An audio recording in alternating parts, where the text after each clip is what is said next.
بسم اللہ الرحمن الرحیم۔ علوم الحدیث کی ہم اسٹڈی کر رہے اور پچھلے لیکچر میں تو آپ کو یاد ہوگا کہ جس طرح سے محدثین ریسرچ کرتے رہے تو آج اسی سے متعلق ایک ٹاپک جس کی آج گفتگو ہے، کتابت حدیث اور حدیث سے متعلق قولی یا تصنیف کا طریقہ کار کیا رہا۔ یہ ہم آج کل کے زمانے کی بات نہیں کر رہے، ہم بات کر رہے ہیں 150 to 300 ہجری کا زمانہ۔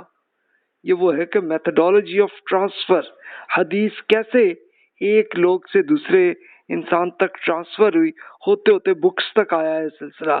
واٹ واز بکس اور اسپیچ میتھڈس ان 150 to 300 ہجری کے زمانے میں، کیسے بکس لکھتے تھے اور کیسے اسپیشلی احادیث کی بات ہو رہی ہے تو احادیث کو قولی طریقے سے، قولی کا مطلب کہ گفتگو کے ذریعے حدیث کو بول کر بیان کرتے تھے اور ایک بکس کے شکل میں بھی ہوا سلسلہ۔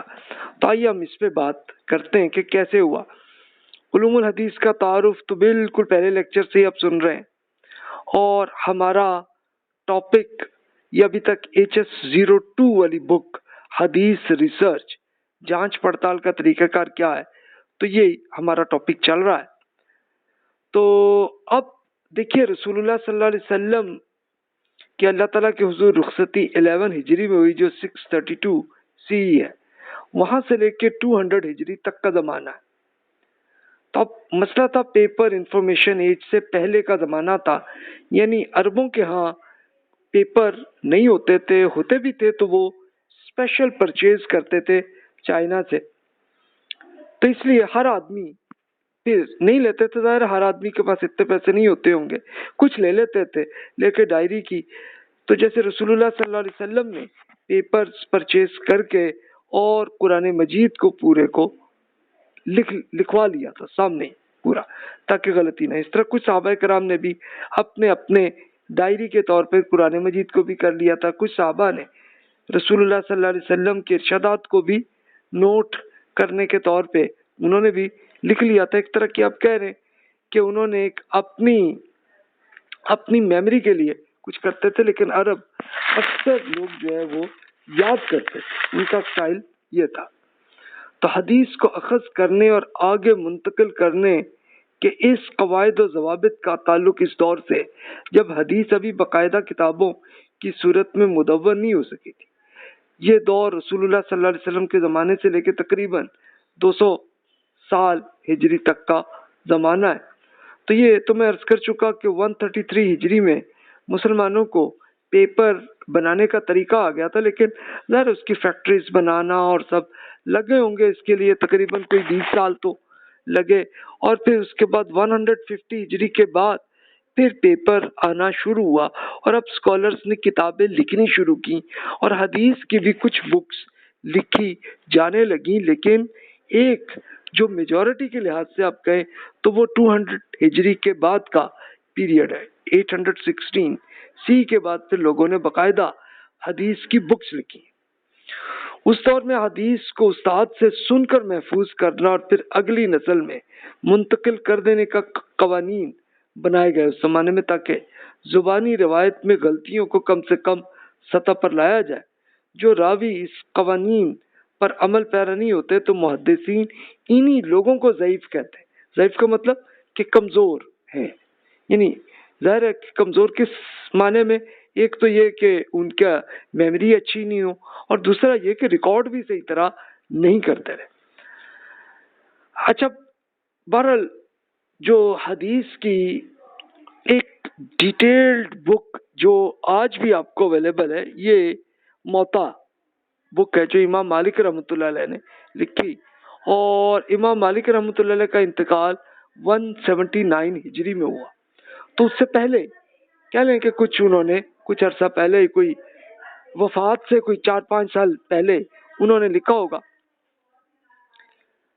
تو یہ پچھلے لیکچر میں نے عرض کیا تھا کہ اس سے پہلے لوگوں کی ہوتی تھی، لیکن وہ بک نہیں، ان کی ڈائری کے طور پہ وہ رکھتے ہوتے تھے۔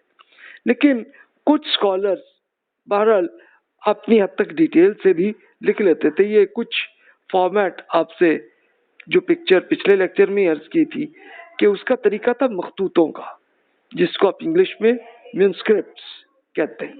مینوسکرپٹس کیوں بنتے تھے؟ ظاہر ہے کہ اس زمانے میں کوئی مشینیں تو نہیں تھی نا، لوگ اپنے ہاتھ سے لکھتے تھے. لیکن جب پھر 200 ہجری سے آنورڈ کامن اسکالرز نے بک لکھنی شروع کی تو اس کے بعد تو پھر یہ ہوتا تھا کہ ایک باقاعدہ ایسے اسپیشلسٹ ہوتے تھے کہ جو آپ کی بک کی کاپی کرتے تھے.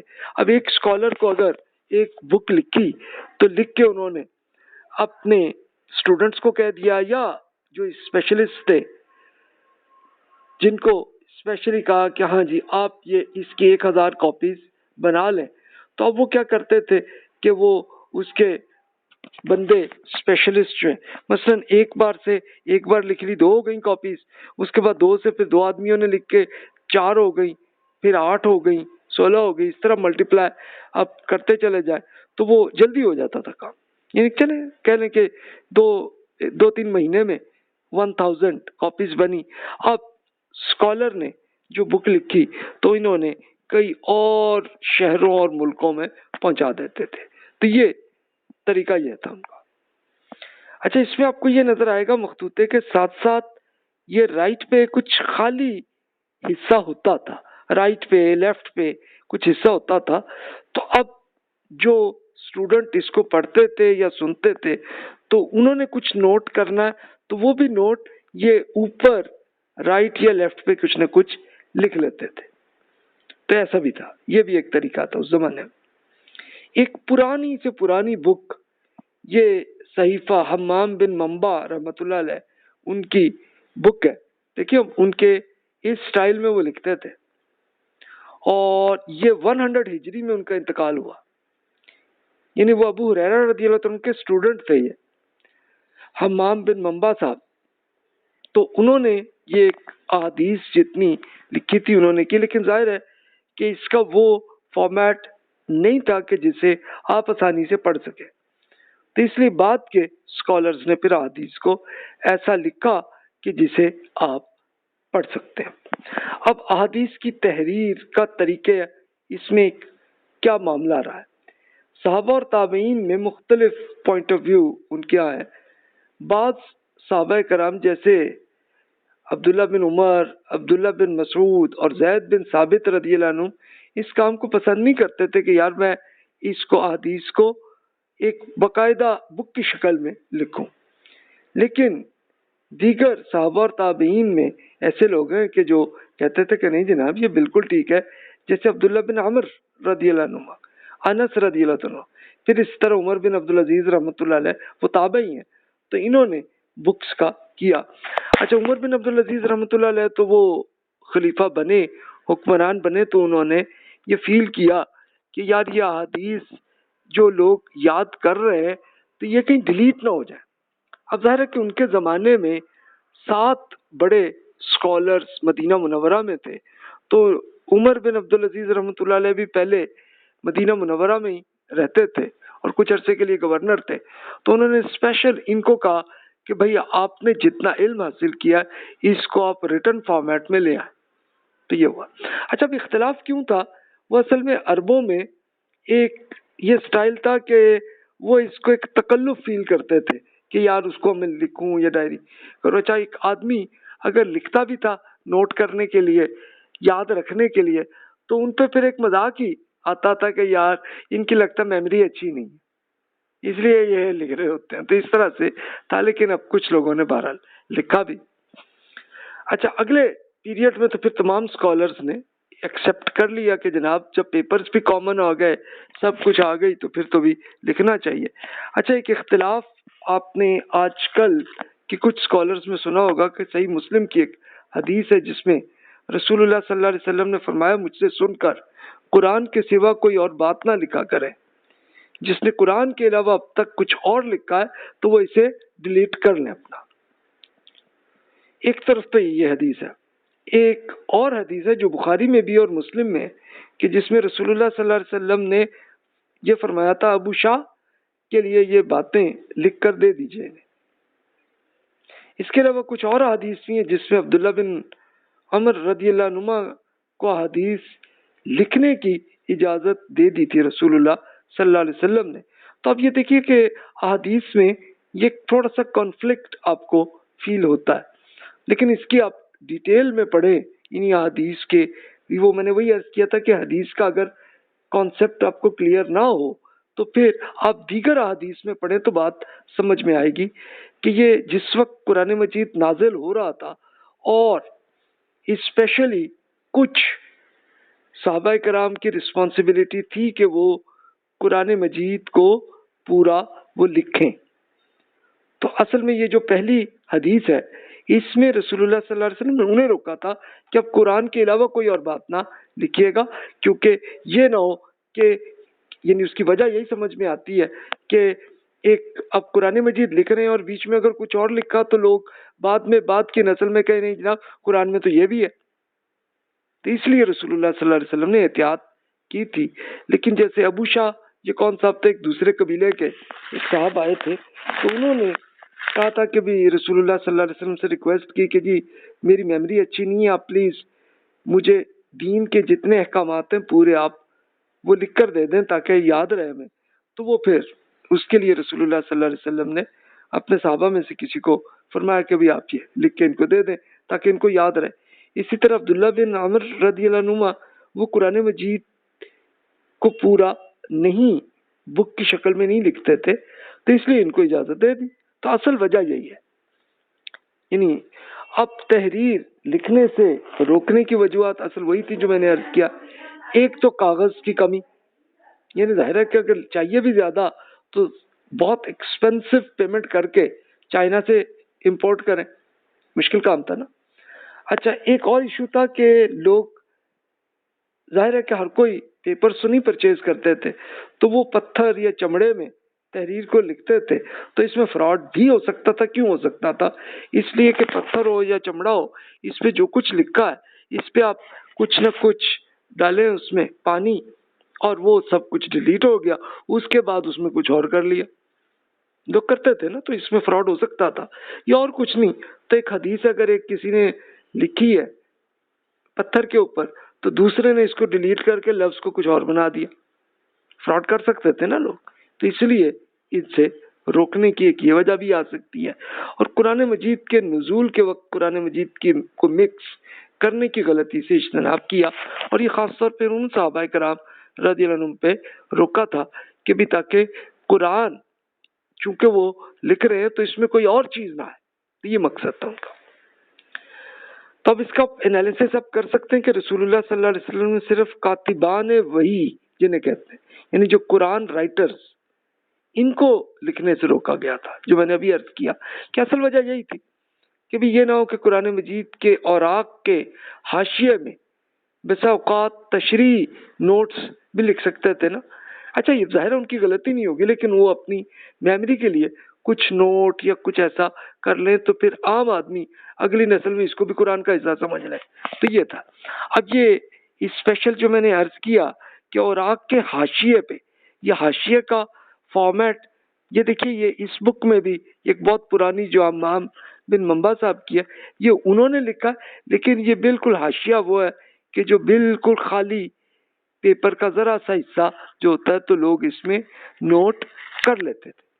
تو اب قرآن مجید میں بھی ایک چانس تھا کہ کوئی قرآن میں کوئی نوٹ بیچ میں ڈال دے، تو اس لیے رسول اللہ صلی اللہ علیہ وسلم نے اس لیے روکا.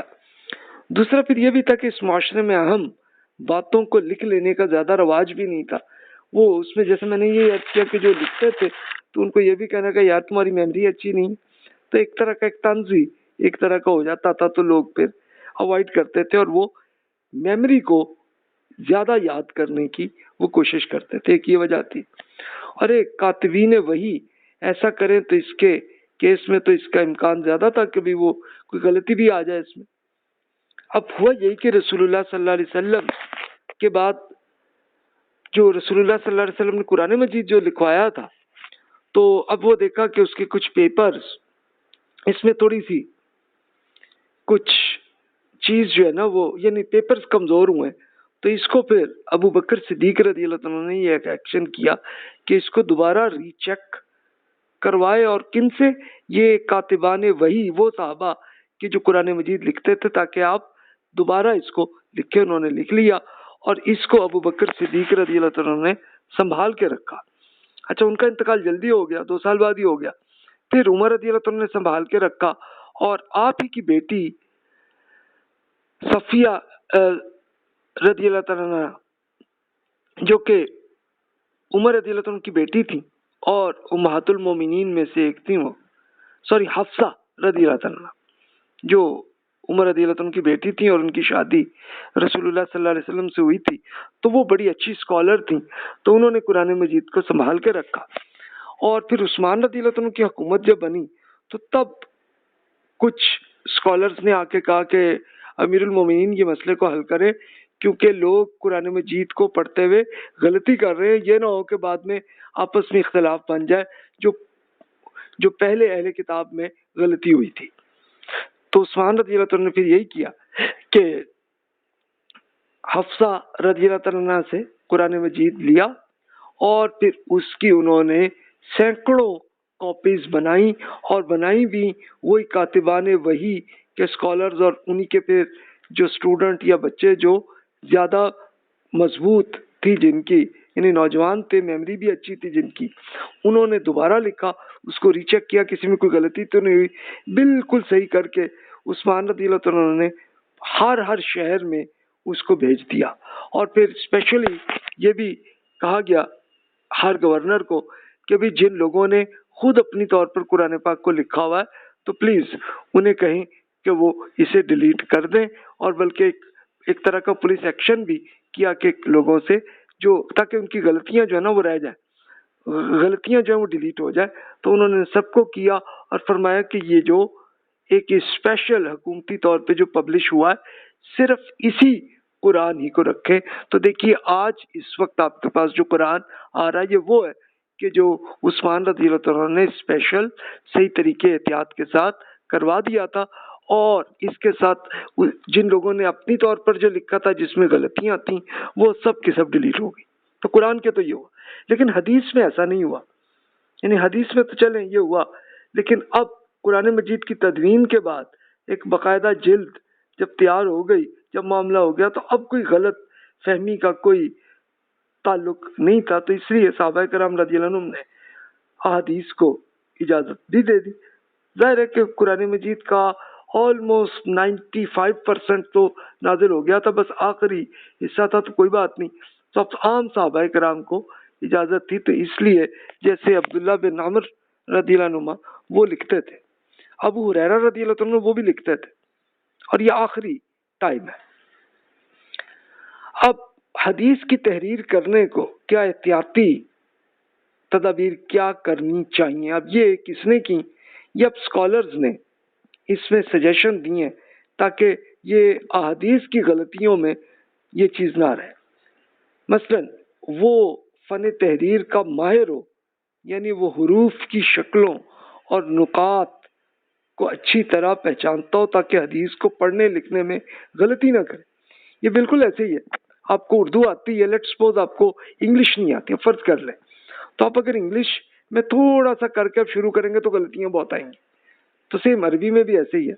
تو اس لیے ایک تو یہ احتیاط کی گئی، پھر یہ احتیاط کی گئی کہ اسے عبارت لکھنے کے رموز اور علامات یعنی کاما، قوما، فل سٹاپ سے اچھی طرح واقف ہونا چاہیے تاکہ وہ یہ جان سکے کہ ایک علامت سے پہلے اور بعد میں کیا آیا۔ تو یہ سلسلہ بھی شروع ہو گیا تھا، یہ قوما، فل سٹاپ وغیرہ بھی صحیح طریقے سے لانے لگے۔ وہ تحریر کے مشہور اور رائج قواعد کے مطابق تحریر رکھے، کیونکہ اگر وہ اپنے ہی قواعد ایجاد کر لیں گے تو پھر دوسری لوگ اسے سمجھ نہیں لیں گے، یعنی جس کو کامن لوگ آتا چاہیے۔ کب کا زمانہ ہے؟ یہ اب 200 ہجری کے آس پاس کا زمانہ ہے کہ جس میں لوگ اب بکس لکھ رہے تھے تو ان چیزوں کی احتیاط کرنے لگے۔ اس میں حدیث کی بکس کا بھی احتیاط کیا، فقہ کی بکس بھی، کچھ اور علوم کی بکس بھی جو لکھی گئیں، تو ان میں یہ احتیاط کرنے لگے۔ جہاں جہاں رسول اللہ صلی اللہ علیہ وسلم کا ذکر مبارک آئے تو آپ پھر درود شریف بھی کریں، کیونکہ قرآن مجید میں یہ حکم ہے نا کہ رسول اللہ صلی اللہ علیہ وسلم کا درود و سلام کیا کریں۔ یہ سورۃ الاحزاب میں بھی آپ پڑھ لیں تو اس میں اللہ تعالیٰ نے فرمایا کہ بھی رسول اللہ صلی اللہ علیہ وسلم کے نام پہ آپ وہ ایک دعا کیا کریں، درود اور سلام جسے آپ کہتے ہیں تو وہ کریں، تاکہ اس کی تکرار سے اکتائے نہیں، آپ جتنا چاہے آپ کریں اس میں۔ اور پھر اللہ تعالیٰ کا ذکر آئے تو پھر عز و جل یا اللہ تعالیٰ اس طرح ضرور کرنا چاہیے۔ ظاہر ہے کہ کچھ عرصے بعد میں پھر یہ بھی فارمیٹ اس طرح سے بننے لگا۔ اسی طرح صحابہ کرام کے نام پہ رضی اللہ عنہ یا رضی اللہ عنہم یہ لکھا ہوا ہے۔ اسی طرح کوئی اسکالر، کوئی نیک آدمی جو گزرے اس پہ رحمت اللہ علیہ لکھ لیں، یہ بھی آیا۔ اچھا، بعض لوگ پھر ذرا اختصار اس طرح سے کیا کہ صلی اللہ علیہ وآلہ وسلم پورا لکھنے کے بجائے سعد لکھ لیا یا سلام لکھ دیا، تو لیکن کچھ اسکالرز نے اس پہ تنقید بھی کی کہ بھائی نہیں، تو بدتمیزی ہے یار، پورا لکھیں، ہم پورا درود شریف آپ صحیح طرح لکھیں۔ تو اس طرح سے ایک یہ بھی چلا۔ حدیث کا اصل ماخذ سے موازنہ بھی کریں، یعنی آپ نے جہاں سے حدیث آپ نے نوٹ کیا ہے وہاں سے ری چیک بھی کریں تاکہ غلطی نہ ہو۔ حدیث کو لکھ لینے کے لیے بعد کاتب کو چاہیے کہ اس حدیث کو اپنے شیخ یعنی اپنے اسکالر کی اصل کتاب سے آپ موازنہ بھی کریں، اس کو ری چیک بھی کریں، آپ میچ کر لیں دونوں کو۔ اگرچہ ایک اسکالر سے حدیث روایت کرنے کے لیے اجازت بھی مل چکی ہو، تب بھی آپ احتیاط کر لیں تاکہ غلطی نہ رہے۔ یہ تقابل اس طریقے سے ہونا ہے کہ لکھنے والا شخص اپنی اور شیخ کی تحریر کو آمنے سامنے رکھ کر موازنہ کرے اور پھر اپنی تحریر پڑھ کر بھی سنائے، تاکہ جو اسکالر ہے وہ بھی سنتا چلا جائے اور بتائے اچھا بھائی یہ نہیں، یہاں آپ نے غلطی کی ہے، اس کو ایسے ٹھیک کر لیں۔ تو لوگ اس طرح، یہ بھی ایک طریقہ فارمیٹ بن گیا۔ موجودہ دور میں ہم کمپیوٹر پہ ایسے ہی کرتے ہیں نا، تو قرآن مجید کی ایک سافٹ کاپی تو اب الحمدللہ حدیث کی بکس وہ عربی فارمیٹ میں تو الیکٹرانک فارمیٹ میں آ گئی ہیں، جس میں آپ چیک کرنے کے بعد اس پر اعتماد آپ کر سکتے ہیں کہ پھر بھی آپ کسی اس کی محض کاپی پیسٹ کی غلطی کے بغیر اب آپ آ سکتے ہیں۔ آج کل تو اتنا آ گیا ہے، لیکن پھر بھی آپ نے احتیاطی کرنی ہے۔ تو آپ یہ بھی کر سکتے ہیں، آپ کو اگر لگے کوئی شک لگے تو ایک اگر کسی سافٹ ویئر میں یا کسی ویب سائٹ میں کوئی حدیث لکھی ہوئی ہے تو آپ اس کے ساتھ ایک پرانی اسی بک مثلا بخاری کی بک ہو اس کو آپ ڈاؤن لوڈ کر لیں، وہ ظاہر ہے کہ آپ کی اسکین کاپی میں وہ ہوتی ہے، اس کو آپ میچ کر لیں کہ یہ جناب جن صاحب نے سافٹ کاپی کے اندر ایک اسپیشل اپنی ویب سائٹ کے اندر جو لکھا ہے وہ صحیح ہے یا غلط ہے، اس چیز کو آپ بھی ابھی چیک کر سکتے ہیں۔ اچھا بھائی، یہ طلب علم کا سفر یہ خاص مسلمانوں کا تھا۔ اگر آپ تو ہسٹری میں سن چکے تو یہ وہی بات ہے، یعنی ہوتا کیا تھا کہ ہمارے محدثین نے کیسے سفر کیے، اس کو طلب علم کہتے ہیں، علم حاصل کرنے کا سفر، یہ وہ تھا ان کا۔ یعنی ہمارے اسلاف نے حدیث کو حاصل کرنے کے لیے جو محنت کی، اس کو آپ مثال تاریخ میں آپ کو اور کہیں نہیں ملے گی، صرف یہیں پہ آپ کو ملے گی۔ انہوں نے حدیث کو جمع کر کے اسے محفوظ کرنے کے لیے جس قدر کاوشیں کی ہیں اور اپنا قیمتی وقت صرف کیا ہے، اس کو بیان کرتے ہوئے عقل دنگ کر رہ جاتی ہے۔ ایک شخص اپنے شہر کے اہل علم سے حدیث جمع کرنے کے بعد قریب اور دور کے شہروں کا سفر کرتا ہے تاکہ وہ ان شہروں کے اساتذہ سے حدیث حاصل کرے۔ اس کام کے لیے وہ لوگ سفر کی مشقتیں برداشت کرتے اور اپنی زندگی کا عیش و آرام چھوڑ دیتے۔ ذرا امیجن کریں، آپ کہیں گے جی آسان کیسے تھا؟ یہ آسان اتنا بھی نہیں تھا، یعنی ایک تو سفر کرنا ہے گھوڑے پہ یا اونٹ پہ، اچھا دوسرے شہر پہ آئے، اچھا اپنے شہر کے اسکالر سے جتنی حدیث اکٹھی کی تھی لکھ بھی لی تاکہ یاد رہے، دوسرے شہر گئے وہاں پہ بھی لکھ لیں اسی طرح، پھر تیسرے شہر گئے وہاں پہ بھی، کسی گاؤں میں چلے گئے تو وہاں پہ بھی، تو وہ اس کے بعد ہوٹل تو نہیں اس زمانے میں ہوتے تھے، ان کے لیے پھر یہ ہوتا تھا کہ ہر شہر میں اور ہر گاؤں میں مہمان کی ایک باقاعدہ جگہ ہوتی تھی، وہاں پہ آپ آرام سے سوئیں، اپنا جتنے دن رہنا ہے آپ کے لیے کھانا بھی آئے گا، آپ کے لیے فری میں آپ رہیں گے. آپ نے اگر مثلا 10 سال رہنا ہے مدینہ منورہ میں پڑھنے کے لیے تو تب تک خرچے سب حکومت بھی دیتی رہے گی اور اس کے ساتھ جو بھی امیر لوگ ہیں وہ بھی دیتے رہیں گے. اس کو آپ پریکٹیکلی ابھی بھی دیکھ سکتے ہیں. ابھی بھی آپ اگر لیٹس سپوز مدینہ منورہ چلے جائیں تو آپ کو مسجد نبوی میں آپ بیٹھے ہوئے ہو تو شام میں آپ کے لیے کھانا بھی آ جاتا فری میں. اور اگر آپ خود خریدنا چاہ رہے ہیں تو آپ جائیں باہر جا کے جہاں سے بھی جس ریسٹورینٹ سے لینا ہے لے لیں. دیکھیں اس طرح سے یہ چلتا رہا اس زمانے میں بھی، یہ ابھی بھی جاری ہے. خطیب بغدادی یہ اسکالر، یہ ان کی ایک بک ہے الرحلہ فی طلب الحدیث. رحلہ کا مطلب سفر، طلب حدیث کو حاصل کرنے کے لیے سفر کی ایک بک انہوں نے اس میں لکھی ہے. اب یہ 400 سم تھنگ ہجری کے زمانے کے اسکالر، شاید 461 ہجری میں ان کا انتقال ہوا، تو اس سے پہلے کے زمانے میں لکھی کہ انہوں نے اپنے زمانے کے اہل علم کے سفروں کی تفصیلات انہوں نے کی، ایک سفر نامے انہوں نے لکھ دی ہیں کہ انہوں نے حدیث کیسے جمع کی. جو شخص عظیمت کی ان داستانوں کو پڑھنا چاہیں تو اس کتاب کا مطالعہ کر سکتے ہیں، کیونکہ یہ کتاب طالبین علم کے عزائم کا تقویت دے گی، ان کی ہمت بڑھائے گی اور ان کی پریشانیوں کو دور کرے گی. تو یہ بک اب اس کا چیک کریں، مجھے نہیں ملا ابھی تک کہ اس کا کوئی اردو ٹرانسلیٹ ہو گیا کہ نہیں، لیکن انگلش میں آپ کو امید ہے مل جائے گا. تو آپ گوگل میں سرچ کریں. اس میں ٹرانسپورٹ اور کمیونیکیشن کے لیے آپ اس زمانے میں دیکھیں نا کہ گھوڑوں اور اونٹوں پہ سفر تھا، تو ایک دن میں کوئی آپ 30-40 کلومیٹر کا ہی سفر ہوتا تھا. اچھا اونٹ پہ اتنا ہوتا تھا، گھوڑے پہ آپ کر لیں تھوڑا زیادہ کر لیں، 70-80 کلومیٹر کر لیں، 100 کلومیٹر کر لیں بہت اگر سفر کیا. راتوں میں کوئی اگر جنگل آ گیا، کوئی صحرا آ گیا، تو اس میں پھر کوئی لگژری ہوٹل تو نہیں ہوتے تھے بیچ میں، لیکن جو اہل علم تھے وہ یہ پوری محنت وہ کرتے تھے. پھر بھی اگر تو بیچ میں چلیں، بیچ میں کوئی کسی قبیلے کا یا کوئی گاؤں مل گیا کوئی بات نہیں، وہ وہاں کے جو بھی وہاں کے چودھری ہوں گے وہ آپ کو جناب مہمان قرار دیں گے اور آپ کو کھانا بھی ارینج کریں گے، آپ کے لیے پورا بیڈ بھی اور سب کچھ اویلیبل ہو جائے گی جب تک آپ جتنے دن رہنا چاہیں. میڈیسن چاہیے اس زمانے کی جو ہوتی تھی وہ بھی مل جانا، یہ بھی آسان تھا. موجودہ دور میں تو خیر اب سفر آسان ہے لیکن علم کے طالبین کی تعداد کم ہوتی ہے. افسوس اب یہ ہے ہمارے ہاں اب تو خیر آپ سافٹ ویئر کے ذریعے بھی آپ کو ملتا ہے لیکن پھر بھی لوگ پڑھتے نہیں ہیں.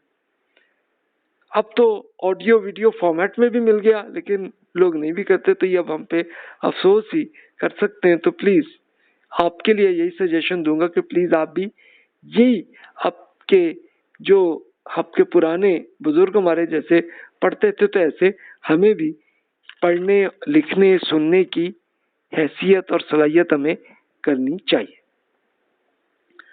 اب حدیث کی جو بکس پہ لکھی گئی تو ان کے لیے فارمیٹ مختلف اسکالرز نے اپنے اپنے طریقے پہ کی. اب یہ فارمیٹ آپ کو معلوم ہو کیونکہ اسی بیسس پہ ہی آپ بکس کو ڈاؤن لوڈ بھی ایسے ہی کریں گے، یعنی پہلے تو آپ سرچ ایسے ہی کریں گے.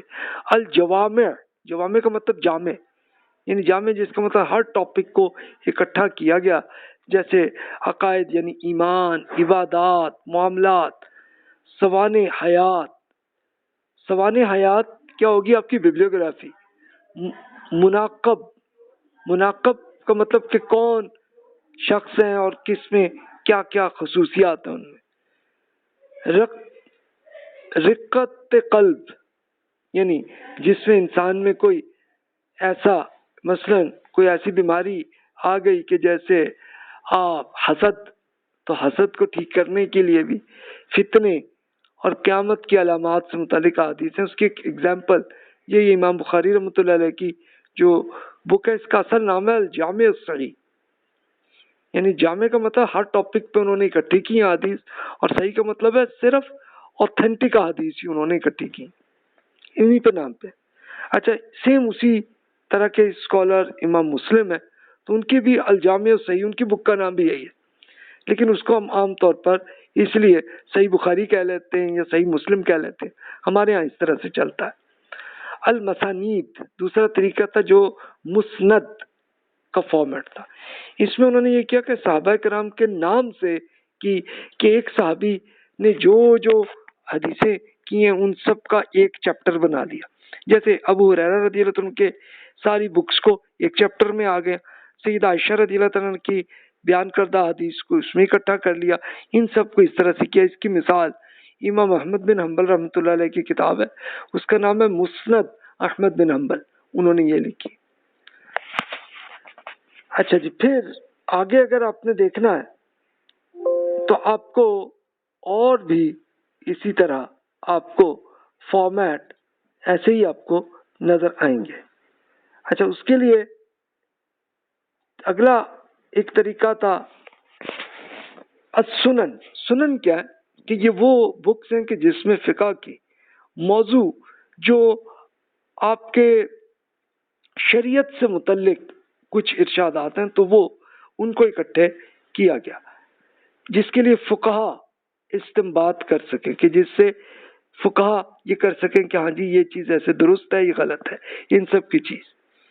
تو اس میں مثال کے طور پر امام ابو داؤد رحمۃ اللہ علیہ کی بک ہے، ان کا نام ہے سنن، یعنی انہوں نے کیا کیا کہ شریعت کے جتنے احکامات ہیں کہ جیسے عبادت، جیسے نماز، روزہ، حج، زکوٰۃ، حکومت، اس طرح کے ٹاپک پہ انہوں نے ایسی احادیث کو ایسے اکٹھا کیا۔ اچھا، ایک فارمیٹ کیا تھا المعاجم، جس کو اردو میں جس کو آپ اگر سنگل آپ کہہ رہے ہیں تو المعجم، معجم بھی آپ کہہ لیتے ہیں اسے، یعنی اس میں کیا ہوتا ہے کہ ایک اپنے ٹیچرز کی ترتیب سے انہوں نے کی اور اپنے ٹیچرز کے ناموں کو پھر عموماً حروف تہجی کے ذریعے ترتیب کر لیا۔ اس کے لیے امام طبرانی صاحب کی 3 بکس ہیں، المعجم الکبیر، المعجم الاوسط اور المعجم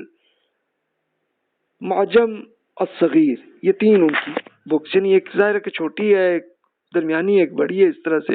اچھا، انہوں نے کیا کیا کہ ان کے یا ابو امام طبرانی صاحب کے جو ٹیچر ہے، ٹیچر کے نام پہ انہوں نے چیپٹر بنایا، اس میں جتنی حدیثیں بھی آئی وہ اکٹھی کر لی، پھر دوسرے ٹیچر کو لے کے ان پہ، اور پھر انہوں نے احتیاط کے طور پر یہی کیا کہ ایک الف بے پے کی طرح، بلکہ الف بے تے عربی میں تو یوں کہیں گے نا، اس طرح انہوں نے اس کی کر لی۔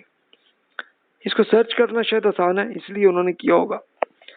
اچھا، ایک العلل، یہ وہ کتابیں کہ جن میں احادیث پر مشتمل ہوتی ہیں کہ جس میں کوئی علت یعنی کوئی خامی پائی جاتی ہے، اور حدیث کے ساتھ اس کی سند یا متن کی خامیوں کو بھی انہوں نے بیان کر دیا، کہ جیسے اسکالر ابن ابی حاتم صاحب کی العلل، اسی طرح امام دارقطنی صاحب کی بک ہے العلل، یعنی آپ کو اگر کوئی حدیث آپ نے سنی جس میں آپ کو لگ رہا ہے یار کوئی غلطی ہے یہاں، تو پھر غلطی کو منیمم کرنے کا پھر طریقہ یہی بن سکتا ہے کہ آپ اسپیشلی یہ آپ کو مشورہ یہی دوں گا کہ آپ پھر اس کے لیے وہ آپ یہ خاص طور پر یہ العلل ٹائپ کی کریں تو اس میں وہ حدیث آپ کو مل جائے گی جس میں آپ کو کچھ مشکل لگ رہی ہے سمجھنے میں، کچھ معاملہ آ رہا ہے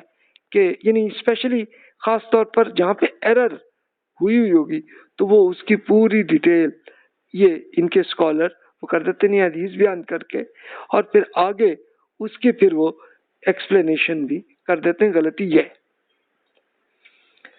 ایک فارمیٹ پھر آگے چلا الاجزاء، اسے واحد میں کہیں گے جز میں یہ ہوا کہ ایک مختصر بک، ایک طرح کی آپ کہہ رہے ہیں کہ ایک مختصر سی بک لکھ کے کہ جس میں چند احادیث ہیں، جیسے امام بخاری کی بک ہے جز رفع الیدین فی الصلاۃ، یعنی نماز میں رفع یدین جو آپ کرتے ہیں، ہاتھ اونچا کرتے ہیں نا اللہ اکبر کرتے ہوئے، تو اس کے متعلق جتنی احادیث ہیں ان کو امام بخاری نے ایک چھوٹی سی ایک آپ کہہ لیں کہ ایک آرٹیکل کی شکل میں انہوں نے اکٹھی کر لی۔ اچھا، ایک الاطراف، اطراف کس کو کہتے ہیں کہ ادھر سے ادھر کا آخری حصہ جس کو کہتے ہیں نا عموماً، تو کتابوں میں کسی ایک حدیث کو بنیاد بناتے ہوئے اس سے متعلق دیگر حدیث کو اکٹھا کر لیا. ایک بڑا اچھا انہوں نے کام کیا. جیسے امام مری صاحب کی ہے تحفۃ الاشراف بمعرفۃ الاطراف، یعنی ایک حدیث کوئی مین بڑی حدیث ہوئی کہ جس میں مثال کے طور پر نماز کا کوئی حکم آیا، تو اس سے ریلیٹڈ جتنی حدیثیں ساری انہوں نے اکٹھی کر لی. جب پھر کوئی اور ٹاپک آیا اس میں اسی طرح اکٹھی کر لی. یہ فارمیٹ ہے.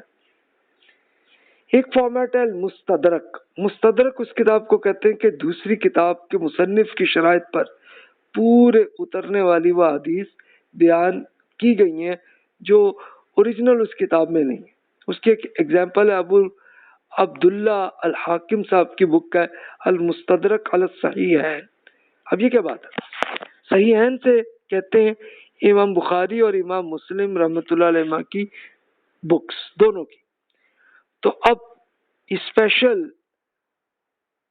ابو عبداللہ الحاکم صاحب نے کیا کیا کہ بھی جس کوالٹی کی بخاری اور مسلم کی حدیثیں جس کوالٹی کی ہیں سیم اسی کوالٹی کی اور حدیثیں بھی ہیں، لیکن بخاری اور مسلم کو اپنی بکس میں نہیں شامل کیا، تو میں یہاں پہ یہ کر رہا ہوں. یعنی اب یوں کہہ لیں کہ صحیح اور مسلم کو کمپلیٹ کرنے کے لیے انہوں نے ایک یہ کیا. وہ اس لیے کہ ظاہر ہے کہ بخاری اور مسلم جب وہ سفر کرتے تھے تو کچھ حدیثیں مس ہوئی ہوں گی یا کچھ نہیں سن سکے ہوں گے کہیں پہ یا کہیں ان تک پہنچی نہیں ہوگی. تو اب لیکن وہ ہیں بالکل اسی کوالٹی کی حدیثیں، تو ان سب کو حاکم صاحب نے اپنی بک میں وہ کر دیا تاکہ ایک کمپلیٹ ہو جائے معاملہ. ایک فارمیٹل مستخرج ہوتا ہے کہ دوسری کتاب میں بیان کردہ حدیث کی مزید اسناد یعنی سند کی بات ہے. یعنی مثال کے طور پر بخاری میں ایک کوئی حدیث آئی ہے، اس میں مثال کے طور پہ 7 آدمی ہیں جن کے نام، تو اب وہی حدیث ہے لیکن اور لوگوں کے نام پہ ہے، تو وہ بخاری میں نہیں ہے مسلم میں نہیں ہے، تو اس میں مستخرج میں پھر اور سند بھی وہی حدیث مل جائے گی. تو اس سے آپ کو کیا فائدہ ہوگا؟ آپ کو یہ اس حدیث کو اتنا زیادہ اوتھینٹک سمجھنے کی آپ کو صورت آ جائے گی. اس کے لیے ایک ایگزامپل ابو نعیم الاصبہانی صاحب کی یہ بک المستخرج علی الصحیحین. انہوں نے بخاری اور مسلم کی اندر جو حدیث ہے انہی کی اور راویوں کے مزید کسی اور راویوں کے نام سے جو آ رہی ہیں ان سب کے بھی انہوں نے اکٹھا کر لیا. تو اس سے آپ امیجن کریں کہ یہ علوم الحدیث میں کتنی ڈیپتھ میں انہوں نے کام کیا. اب روایت حدیث کا طریقہ کار کیا رہا ہے؟ یعنی اگر راوی کی حدیث کو حفظ نہیں کیا تو کیا میں اس کتاب سے پڑھ کے اسے روایت کرنا درست ہے کہ نہیں؟ تو اس کے لیے پرانے اسکالرز جیسے ابو حنیفہ، مالک اور ابو بکر الشافعی رحمۃ اللہ علیہ یہ سب کہتے ہیں کہ یہ سخت رویہ انہوں نے کیا کہ یار یہ صحیح نہیں ہے یہ طریقہ. اس کے نزدیک صرف اس راوی سے حدیث روایت کرنا درست ہے جس نے حدیث کو زبانی طور پر یاد کیا ہو، تاکہ ہو سکتا ہے نا بندے کو یاد نہ ہو تو غلطی ہو سکتی ہے اس میں. کچھ اسکالر جیسے ابو الحیقہ صاحب نے حیطہ صاحب نے انہوں نے یہ اس میں کیا ہے کہ بھی کسی نسخے سے بغیر اصل سے موازنہ کیے بغیر بھی درست ہے، اس میں کوئی عرض نہیں. اب ظاہر ہے کہ یہ ایک اہل علم کا ایک اپنا احتیاط کا طریقہ ہے. کچھ کہتے ہیں کہ نہیں جی اس میں بھی آپ احتیاط کریں، بک پڑھ کے نہیں بلکہ جو ٹیچر ہے ٹیچر کو بھی پڑھ کے آپ سنائیں تاکہ آپ کو جو سمجھنے میں غلطی نہ رہے. تو یہ دیکھیں احتیاط ان اسکالرز نے کی. اہل علم کی اکثریت نے اس معاملے میں اعتدال کا رویہ اختیار کیا. ظاہر ہے وہ پریکٹیکل ہو بھی نہیں سکتا نا دونوں، تو اس لیے درمیانہ رستہ ان کے نقطہ نظر کے مطابق اگر ایک شخص نے کتاب میں دیکھ کر روایت کرنے کی شرائط کو پورا کر رکھا ہے تو اس کی کتاب بعد میں گم بھی جائے لیکن اس شخص کا حافظہ اچھا ہے تو پھر دیٹس اٹ، پھر وہ بندہ بھی ریلائبل ہے کہ اور اس کے اندر کوئی اور ایٹیٹیوڈ ایسا کچھ نہیں ہے، کوئی مسئلہ نہیں ہے، تو پھر ٹھیک ہے ان کی بیان کردہ حدیث کو ایکسیپٹ کیا جائے گا. اس حدیث کو بغیر تغیر اور تبدل کے محفوظ کیا ہے، یعنی کوئی چینجز نہیں کی انہوں نے، تو پھر ٹھیک ہے دیٹس اوکے. تو یہ ایک درمیانہ اعتدال کا طریقہ بھی کچھ اسکالرس نے یہ بھی کیا. اچھا ایک یہ بھی آیا کہ نابینا شخص کی راوی ہیں، ایک صاحب نابینا ہے اور وہ حدیث بیان کر رہے ہیں، تو کیا اس کو ایکسیپٹ کیا جائے یا نہ کیا جائے، یہ سوال آیا. تو اگر کوئی نابینا شخص حدیث کو محض سن کر حفظ نہیں کر سکتا، اگر حدیث کو لکھنے میں وہ کسی ایسے شخص کی مدد لیتا ہے جو ثقہ، یعنی خود وہ ان کا اپنا کوئی ساتھی یا اسٹوڈنٹ یا بیٹا یا بھائی جو بھی کر رہا ہے وہ ریلائبل آدمی ہے، وہ ٹھیک ٹھیک حدیث کو لکھ رہا ہے، تو پھر دین اٹس اوکے. اور اس کے بعد نابینا شخص کی صحیح حدیث پڑھ کر بھی سنا بھی دے تو پھر اہل علم کے نزدیک تب یہ ایکسیپٹیبل ہے. لیکن اگر یہی معاملہ اس آنکھوں والے پہ بھی ہے کہ وہ پڑھنے لکھنے کی صلاحیت ہی نہیں رکھتا، اگر سمجھ نہیں لیتا، تو سب بھی مسئلہ ہے نا. یہ بھی ان کا بھی بڑا احتیاط کرتے رہے. آپ کہیں گے کہ یہ سب کیوں آپ اسے سن رہے ہیں یا میں کیوں بول رہا ہوں اسے؟ یہ اس لیے کہ جب آپ راویوں کی ریسرچ اپ کریں گے تو اپنی یہ سب چیزیں دیکھنے کی بھی ہے کہ وہ صاحب نابینا تو نہیں رہے، اور نابینا رہے ہیں تو چلیں حفظ ان کا اچھا تھا، یاد رکھتے تھے. اچھا یاد کرتے تھے تو کس طرح سے لکھتے یا لکھواتے تھے، وہ طریقہ بھی آپ کو یہ سارا مل جائے گا آپ کو، جو راویوں کی جو میں نے عرض کی تھی پچھلے لیکچرز میں، اس کی پوری ڈیٹیل مل جاتی. اب اس کو پریکٹیکلی ہم آگے اگلے لیکچرز میں کرنے لگے تو اس میں آپ کو پورا ڈیٹا آ جائے. اب روایت حدیث کا طریقہ کار کیا رہا ہے؟ ایک تو آیا ہے کہ بالمعنی کریں، یا یعنی اگر رسول اللہ صلی اللہ علیہ وسلم کا ارشاد سیم لفظ بہ لفظ بھی ہو تو پھر تو غلطی کے چانس ہی بہت کم ہو گئے نا. لیکن پریکٹیکلی ہوتا مشکل ہے، ہر آدمی کے لیے سیم دوسرے کے الفاظ کو یاد کرنا مشکل ہے، لیکن کانسیپٹ یاد ہوتا ہے تو کانسیپٹ کو اپنے الفاظ میں لوگ کہہ دیتے ہیں. تو یہ اس طرح کی بھی ایک بحث گزری. تو حدیث کی روایت کے اب اس میں کیا پوائنٹ آف ویو محدثین کے رہے؟ قدیم اہل علم حدیث کو بالمعنی روایت کرنے کے بارے میں اختلاف ہے. فقہ، اصول فقہ اور حدیث کے ماہرین جیسے اگزامپل ابو بکر رازی صاحب یا ابن سیرین صاحب کہتے ہیں نہیں بھی یہ صحیح طریقہ نہیں ہے. انہیں فقہ، اصول فقہ اور حدیث کے قدیم جدید اکثریت وہ کہتے ہیں کہ نہیں جی دس از ایکسیپٹیبل، کہ اگر صرف کانسیپٹ ان کو صحیح سمجھ آئے تو کانسیپٹ کو وہ اپنے الفاظ میں بیان کر رہے ہیں تو دیٹس اوکے.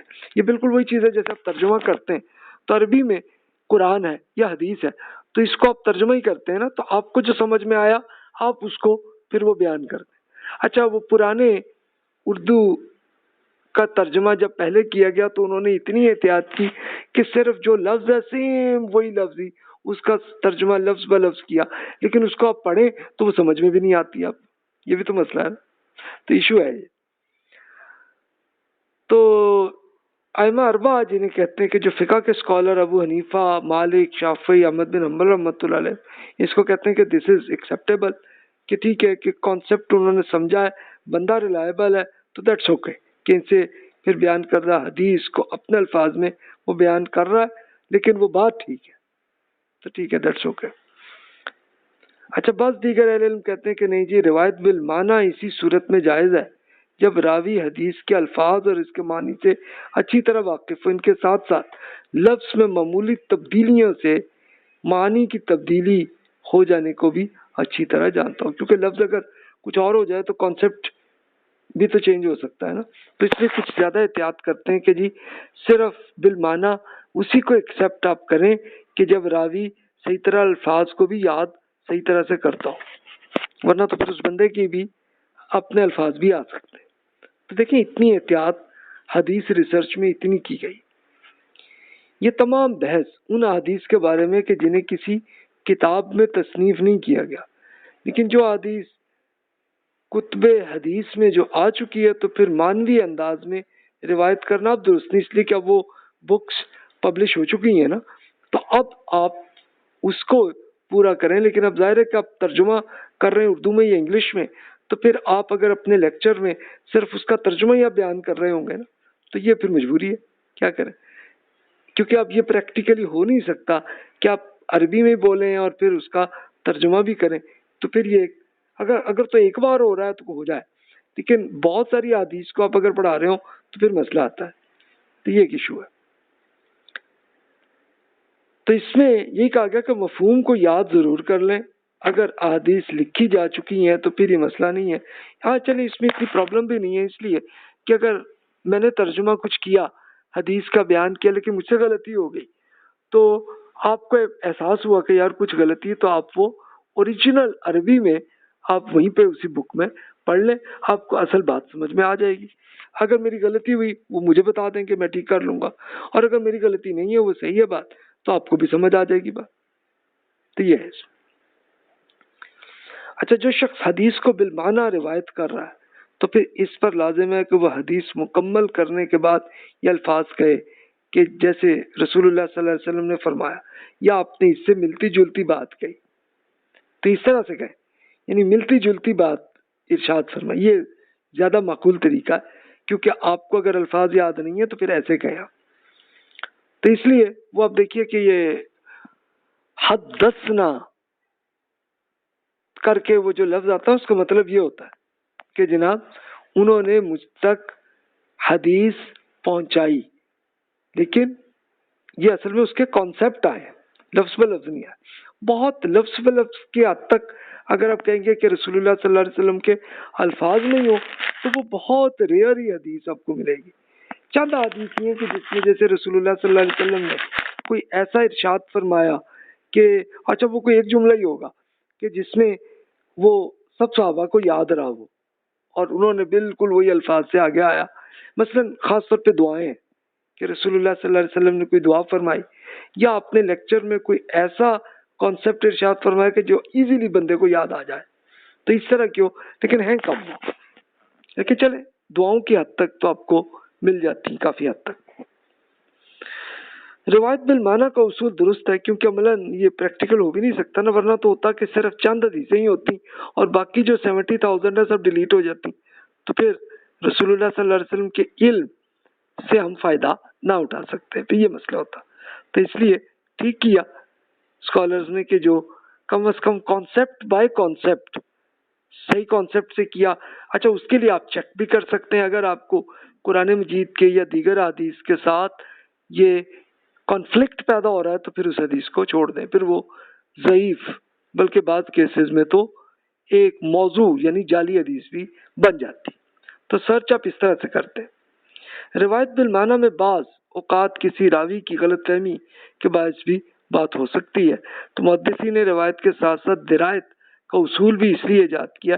درایت وہی ہے جو آپ پہلے سن چکے ہیں کہ جس میں آپ قرآن میں جو حدیث میں جو بات ہے اس بات کو قرآن سے آپ میچ کریں، اگر وہی ہے تو ٹھیک ہے، اور اگر نہیں ہے تو اسی موضوع پہ اور حدیثیں جو ہیں ان کے ساتھ میچ کر لیں تو راوی سے جو غلطی ہوئی ہے وہ آپ کو پتہ چل جائے گی.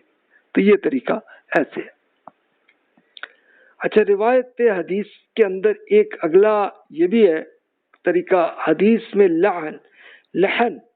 لحن کیا ہوتا ہے، یعنی غلطی اور اس کے اسباب.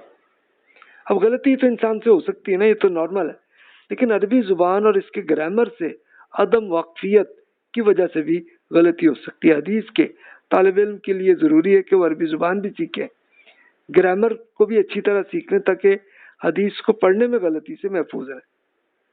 خطیب بغدادی اسکالر جو ہیں وہ اپنے پہلے اسکالر حماد بن سلمہ کا قول پیش کرتے ہیں کہ جو شخص حدیث کا علم حاصل کرنے کی کوشش کرتا ہے اور عربی زبان سے واقف نہیں ہے تو اس گدھے کی طرح ہے کہ جیسے اس نے بالکل ایک بوری جو ہے وہ اٹھا کے، تو جیسے گدھے جا رہے ہوتے ہیں تو وہ کر رہا ہے.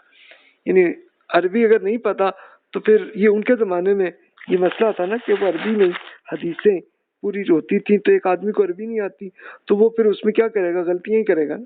اس لیے آپ کے کیس میں تو اب چونکہ بکس بن گئیں، سب آ گئیں، تو اب آپ ترجمہ ہی کر رہے ہوں گے، غلطی بھی کریں گے تو کوئی مسئلہ نہیں کہ دوسرا بتا دے گا کہ جناب یہاں یہ غلطی ہے، اس کو ری چیک کر لیں. کسی استاد کے بغیر حدیث کی کتاب کے حدیث حاصل کرنے کی کوشش، تو یہ حدیث کے استاد سے حاصل کرنے کے کئی طریقے ہو سکتے ہیں نا. اچھا یہ بھی آج کل کی بات نہیں ہے، یہ پرانی جب بکس لکھی جا رہی تھی اس زمانے کی بات، تو اس میں اصل طریقہ تھا کہ حدیث کو استاد کے الفاظ میں سنیں آپ، اور اس سے بھی زیادہ احتیاط کا وہی طریقہ تھا کہ جس میں ٹیچر نے لکھی ہوتی تھی اور وہ کہتے تھے ٹیچر کو آپ پڑھ کے سنائیں. آپ ظاہر اسٹوڈنٹ پڑھے گا، ٹیچر بتائے گا ہاں یہ جی یہاں غلطی ہے ٹھیک کر لیں، ورنہ ٹھیک ہے تو پھر وہ اوکے کر لیں گے. تو اسی بیسس پہ پھر اسٹوڈنٹ ایسے کرتے رہے گا. اب رسول اللہ صلی اللہ علیہ وسلم کی حدیث کی اہل علم اور محققین کی زبان سے سنیں تاکہ وہ پڑھنے کی غلطیوں سے محفوظ رہے. کیونکہ ایک طالب حدیث کے لیے یہ مناسب نہیں ہے کہ وہ محض کتابوں یا صحیفوں پر اعتماد کرتے ہوئے حدیث روایت کرے، کیونکہ پھر لکھنے میں بھی تو غلطیاں ہو سکتی ہیں نا، اس لیے احتیاط کریں. لیکن ٹھیک ہے، اب جب ہمارے زمانے میں جب یہ ساری بکس پبلش ہو گئیں، اویلیبل ہو گئیں، تو اب اگر کوئی کاپی پیسٹ بھی کرے گا تو غلطی بھی ہوئی تو تب بھی آپ کو پورا فارمیٹ اویلیبل ہے اور غلطی آپ کے سامنے آ جاتی. یہ معاملہ دور قدیم میں تھا، آج کل آپ کا ایشو نہیں ہے. لیکن یہ دیکھیں کہ اس زمانے کے راوی کی آپ ریسرچ کر رہے ہو تو دیکھنا پڑے گا ان کا کیا طریقہ رہا. اس لیے میں آپ سے یہ شیئر کر رہا ہوں. اچھا، غریب الحدیث ایک یہ بھی ٹاپک ہے. اب غریب الحدیث کون سی ہے؟ یہ وہ ہوتی ہے غریب راوی کے اکیلا شخصی اس حدیث کو بیان کر رہا ہے اور کوئی اور نہیں کر رہا. اس بندے کے اور کلاس فیلوز بھی وہ حدیث بیان نہیں کر رہے، لیکن ایک بندہ وہ کر رہا. تو اصطلاحی مفہوم غریب الحدیث سے مراد حدیث کی متن میں آنے والے ایسے الفاظ ہیں کہ جو بہت کم ہی استعمال ہو، ایک جو قلت استعمال کے باعث اس کا معنی بھی نہیں آپ سمجھ سکتے، اس کو کہتے ہیں غریب الحدیث. تو فنون حدیث میں یہ فن بہت زیادہ اہمیت کا حامل ہے، کیونکہ حدیث کے ماہرین کیا اس فن سے عدم وقفیت کے بہت برا سمجھا جاتا ہے، کیونکہ یار اس میں تو غلطی ہوئی ہے کچھ.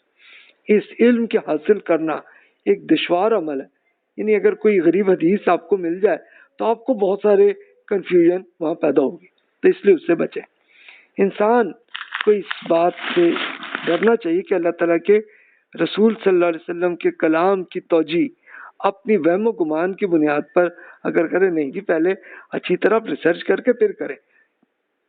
غریب الحدیث کی ریسرچ کا پھر طریقہ یہ ہوتا ہے کہ حدیث میں کوئی نیا لفظ ایسا آ گیا ہے تو پھر اب دیگر حدیث میں دیکھیں اسی ٹاپک پہ، تو پھر اس لفظ کا میننگ آپ کو پتہ چل جائے. تو پھر اچھا، آپ کے زمانے میں چلے بہت ساری جو کامن بکس ہیں ان کے تو ترجمے ہو گئے نا، اسکالرز نے پہلے ہی کر دی ہیں. اگر آپ کو وہاں کچھ لگ رہا ہے کوئی عجیب سی چیز ہے تو آپ کسی اور اسکالر کے ترجمے کو دیکھ کے آپ میچ کر سکتے ہیں. غریب الحدیث کی ایک مثال ہے، بخاری کی ایک حدیث ہے عمران بن حسین رضی اللہ عنہ کی ہے کہ جس میں فرمایا گیا کہ کھڑے ہو کر نماز پڑھیں، اگر اس کی طاقت نہ ہو تو بیٹھ کر، اور اس کی بھی طاقت نہ ہو تو عربی میں جمپ پر نماز پڑھیں. یہ لفظ لکھا ہے جمپ. یہ جمپ جو ہے عربی میں اس کا کیا مطلب ہے؟ تو یہ ظاہر ہے کہ پرانے اسکالرس کو اس کا مطلب نہیں تھا، اس کا معنی نہیں معلوم تھا.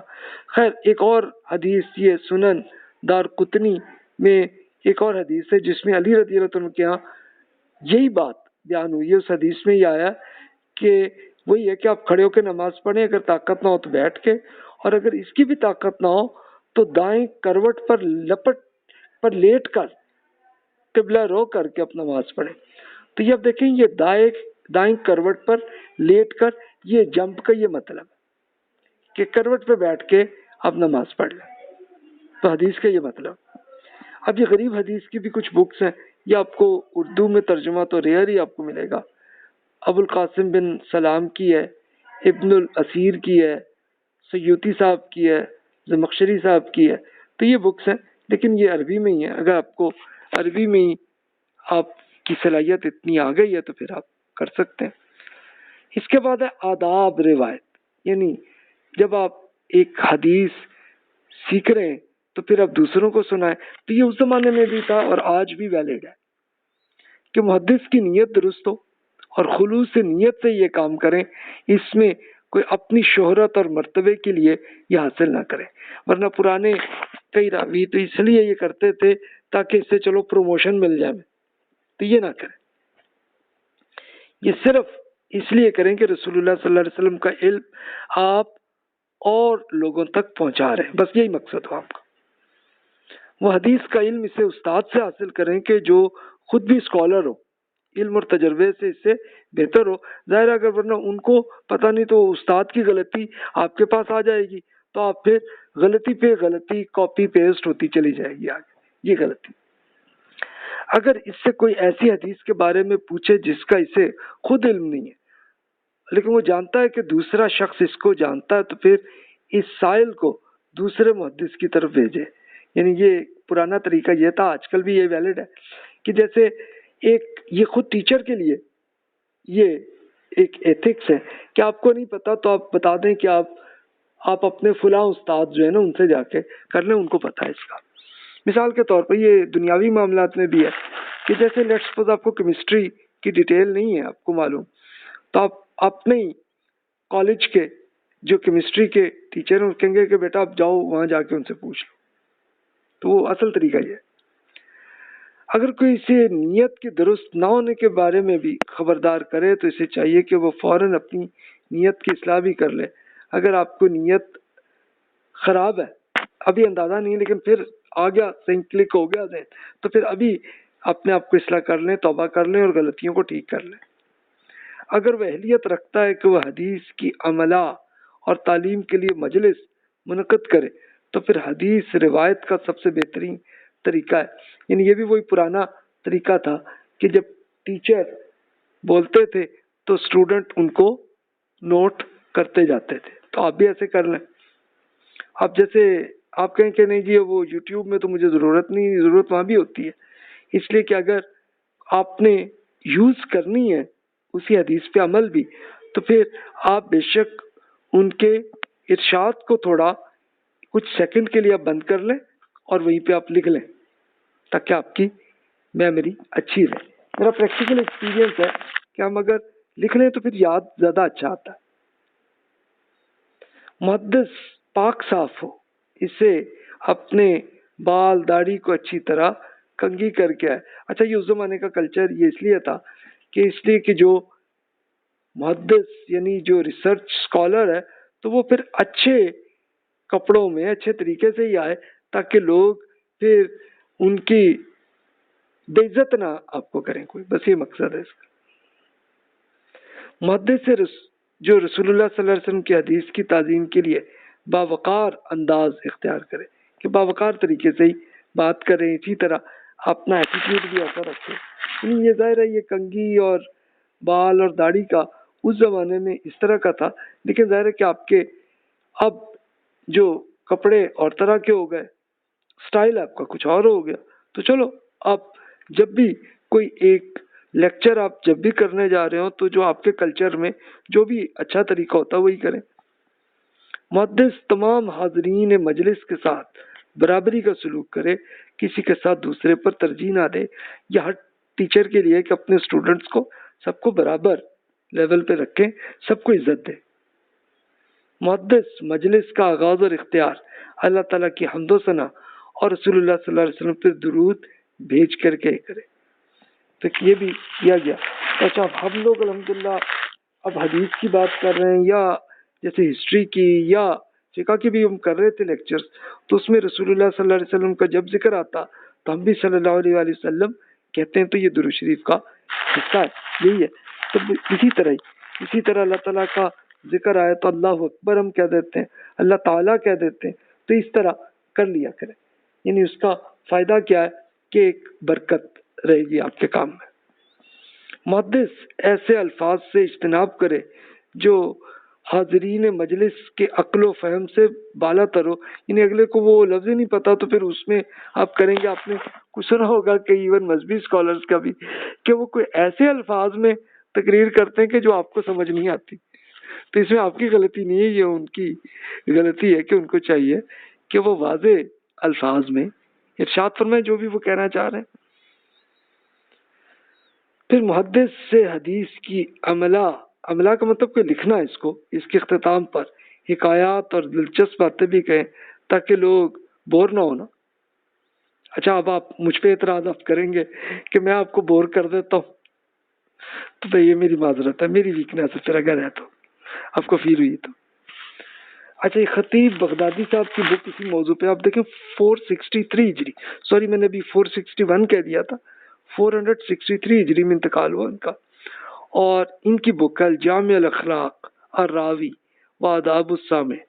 اسی طرح ایک اور اسکالر ابو عبد البر صاحب کی، ان کا بھی اسی زمانے میں انتقال ہوا، ان کی بک بھی اسی ٹاپک پہ پڑھیے گا۔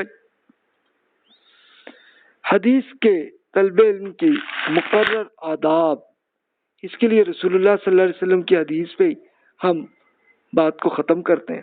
ابو داؤد اور ابن ماجہ کی بک میں ہے کہ ابو ہریرہ رضی اللہ عنہ بیان کرتے ہیں کہ رسول اللہ صلی اللہ علیہ وسلم نے فرمایا، جس نے علم کو اللہ تعالیٰ کی رضا کے علاوہ کسی دنیاوی مقصد کے لیے حاصل کیا تو قیامت کے دن جنت کی خوشبو نہ پا سکے گا۔ یہ دیکھیں کیسی وارننگ فرما دی رسول اللہ صلی اللہ علیہ وسلم نے۔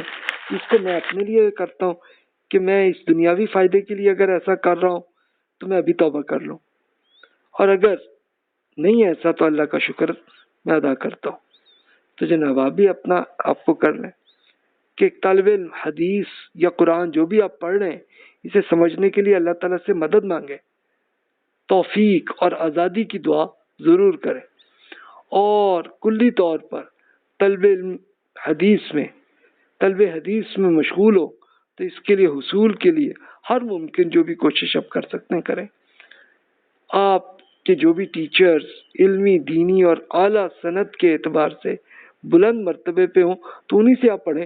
اچھا، اس میں یہ ہوتا ہے، یہ ضرور چیک کر لیں کہ آپ کے ٹیچر کسی خاص فرقے کے لیے ہوں تو پھر وہ کیا کرتے ہیں، عموماً وہ اپنے سے متعلق جو حدیثیں وہی بیان کر دیتے ہیں، باقی اگنور کر دیتے ہیں۔ تو پلیز ایسے تمام ٹیچر سے بچیں اور انہی ٹیچر سے ہی سنیں کہ جو بالکل کسی فرقے سے جن کا کوئی تعلق نہ ہو۔ طالب علم اسے استاد کی تعظیم اور توقیر کرے، یعنی اسٹوڈنٹ جو ہے اپنے ٹیچر کی عزت کرے، یہ آپ کرتے ہی ہیں، اور اسی طرح سیم ٹیچر کو بھی چاہیے کہ اپنے اسٹوڈنٹ کی بھی عزت کرے، اور اگر کوئی چھوٹی موٹی غلطی بھی ہو تب طالب علم سے برداشت بھی کرے۔ تو یہ دونوں کے کیس میں ہم انسان ہیں، ہم سے غلطی ہو سکتی۔ طالب علم اسے ساتھی شاگردوں کے مدد کرے، اس سے فائدہ کیا ہوتا ہے کہ علم کو چھپانا ایک گھٹیا درجے کا حرکت ہے کہ کلاس فیلو اپنے کلاس فیلو کو نہ بتائے، نہیں بھی حدیث کے اندر بھی اور کچھ اور اسٹڈی میں، قرآن مجید میں، بلکہ دنیاوی معاملات میں بھی آپ کو جو علم ہے تو اپنے سارے کلاس فیلو سے شیئر کریں انہیں، یا چلیں جس کو ضرورت ہے ان کو کر دیں، اگر ایک کو شوق ہی نہیں اس کا تو نہ صحیح، کوئی بات نہیں۔ استاد عمر یا مرتبے میں شاگرد سے کم ہو، لیکن تب بھی چاہیے کہ اسٹوڈنٹ جھجک یا تکبر کا شکار نہ کرے، نہ اسٹوڈنٹ نہ ٹیچر، دونوں عزت کے ساتھ ایک دوسرے سے ایٹیٹیوڈ یہی رکھیں۔ طالب علم خود کو محض حدیث کو سن کر لکھنے تک ہی محدود نہ کرے، بلکہ اسے سمجھنے کی بھی کوشش کرے تاکہ اس پہ آپ عمل بھی کر سکیں، اس سے فائدہ اٹھا سکیں۔ حدیث کا علم کا آغاز میں آپ کو مشورہ یہی دیتا ہوں، بخاری اور مسلم سے آپ سٹارٹ کیجئے گا اور موطا سے کیجئے گا، اس کے بعد پھر آپ سنن، نسائی، ترمذی، ابو داؤد کی پڑھیے، اس کے بعد پھر بہقی کی سنن کبریٰ اور مسانید میں پہلے بلکہ موطا امام مالک آپ پڑھ لیجئے گا، پھر آپ بخاری اور مسلم پڑھیے گا تاکہ آپ کو ہر چیز زیادہ کلیئر آتی چلی جائے گی۔